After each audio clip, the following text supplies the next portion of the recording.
Everyone, आज हम bio fertilisers के बारे में स्टडी करेंगे। तो उससे पहले हमें पता होना चाहिए कि फर्टिलाइज़र्स क्या होते हैं। तो फर्टिलाइज़र्स वो होते हैं जिन्हें अगर हम सॉइल में मिलाते हैं तो वो सॉइल की न्यूट्रिएंट क्वालिटी, न्यूट्रिएंट वैल्यू को इंक्रीज़ करते हैं, उससे हम फर्टिलाइज़र बोलते हैं। तो बायो फर्टिलाइज़र्स क्या होंगे?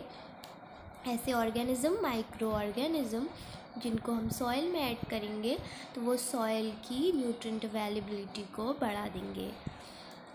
इसके मेन सोर्स हैं bacteria, cyanobacteria and mycorrhizal fungi.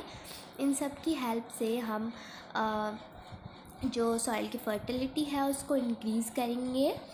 Bacteria and cyanobacteria functions as bio fertiliser due to the property of nitrogen fixation. Bacteria और जो साइनोबैक्टीरिया है वो एक बायो फर्टिलाइज़र्स की तरह एक्ट करते हैं क्योंकि उनकी एक प्रॉपर्टी होती है जिसको हम नाइट्रोजन फिक्सेशन बोलेंगे। नाइट्रोजन को फिक्स करके ये एक फर्टिलाइज़र की तरह एक्ट करते हैं। तो पहला हम देखेंगे bacteria as bio fertiliser. Bacteria increase the fertility of soil by additions of nutrients. Bacteria जो होते हैं वो सॉइल की फर्टिलिटी को बढ़ाते हैं जब हम उसमें न्यूट्रिएंट ऐड करते हैं। तो इसमें पहला आता है बैक्टीरियाज बायो फर्टिलाइजर्स के अंदर सिम्बायोटिक नाइट्रोजन फिक्सिंग बैक्टीरिया। तो इसका एक बहुत अच्छा एग्जाम्पल है राइजोबियम और लेग्यूमिनस प्लांट का। इन दोनों के बिटवीन एक सिम्बायोटिक एसोसिएशन पाया जाता है।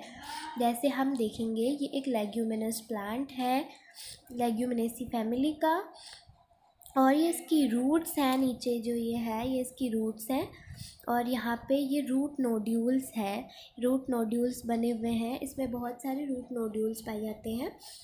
तो ये जो रूट नोड्यूल्स है इसके अंदर जो है वो है राइजोबियम बैक्टीरिया। ये जो राइजोबियम बैक्टीरिया है ये एटमॉस्फेरिक नाइट्रोजन को लेके इन प्लांट्स में भेजता है, तो इसलिए ये प्लांट्स में नाइट्रोजन की कमी पूरी हो जाती है। और जो ये राइजोबियम है इसको ये प्लांट्स की रूट्स यहाँ से इसे फूड और शेल्टर प्रोवाइड हो जाता है। इसलिए इन दोनों के बिटवीन एक सिम्बायोटिक एसोसिएशन मिलता है जिसको हम म्यूचुअलिज्म बोलेंगे। अब हम नेक्स्ट देखेंगे यहाँ पे free living nitrogen fixing bacteria. Free living जो होते हैं वो सॉइल में पाए जाते हैं और ये एयर से एब्जॉर्ब करते हैं मॉलिक्यूलर नाइट्रोजन को और कन्वर्ट कर देते हैं नाइट्रोजनस सॉल्ट में। इसके एग्जांपल है एज़ोटोबैक्टर एंड क्लॉस्ट्रीडियम। तीसरा हमारा आता है loose association of nitrogen fixing bacteria. कुछ नाइट्रोजन फिक्सिंग बैक्टीरिया है, इनका एसोसिएशन देखने को मिलता है हमें रूट्स ऑफ हायर प्लांट्स की रूट के साथ, और इनमें कोई भी रिलेशन नहीं होता है, मतलब कोई सिम्बायोटिक एसोसिएशन यहाँ पे नहीं देखने को मिलता है। हम इस एसोसिएशन को बोलते हैं राइजोस्फेयर एसोसिएशन और इसके एग्जाम्पल है एजोस्पाइरलम, लिपोफेरम।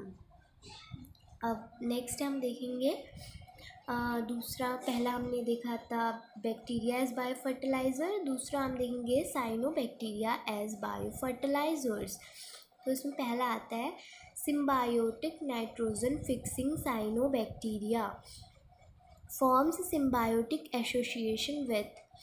जो ये सिम्बायोटिक नाइट्रोजन फिक्सिंग साइनोबैक्टीरियाज हैं ये एसोसिएशन करते हैं साइकल्स कोरलॉइड रूट्स के साथ, लाइकेन्स के साथ, एजोला लीव्स के साथ। एजोला एनाबिना का यहाँ पर एजोला और एनाबिना यहाँ पर एक इनका बहुत ही ग्रेट इम्पॉर्टेंस यहाँ पे देखने को मिलता है, सिम्बायोटिक एसोसिएशन देखने को मिलता है।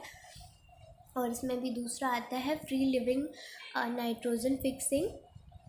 ये नॉन सिम्बायोटिक होते हैं, यहाँ पे कोई भी सिम्बायोटिक रिलेशन नहीं दिखने को मिलता है, जैसे कि एनाबिना और नॉस्टॉक।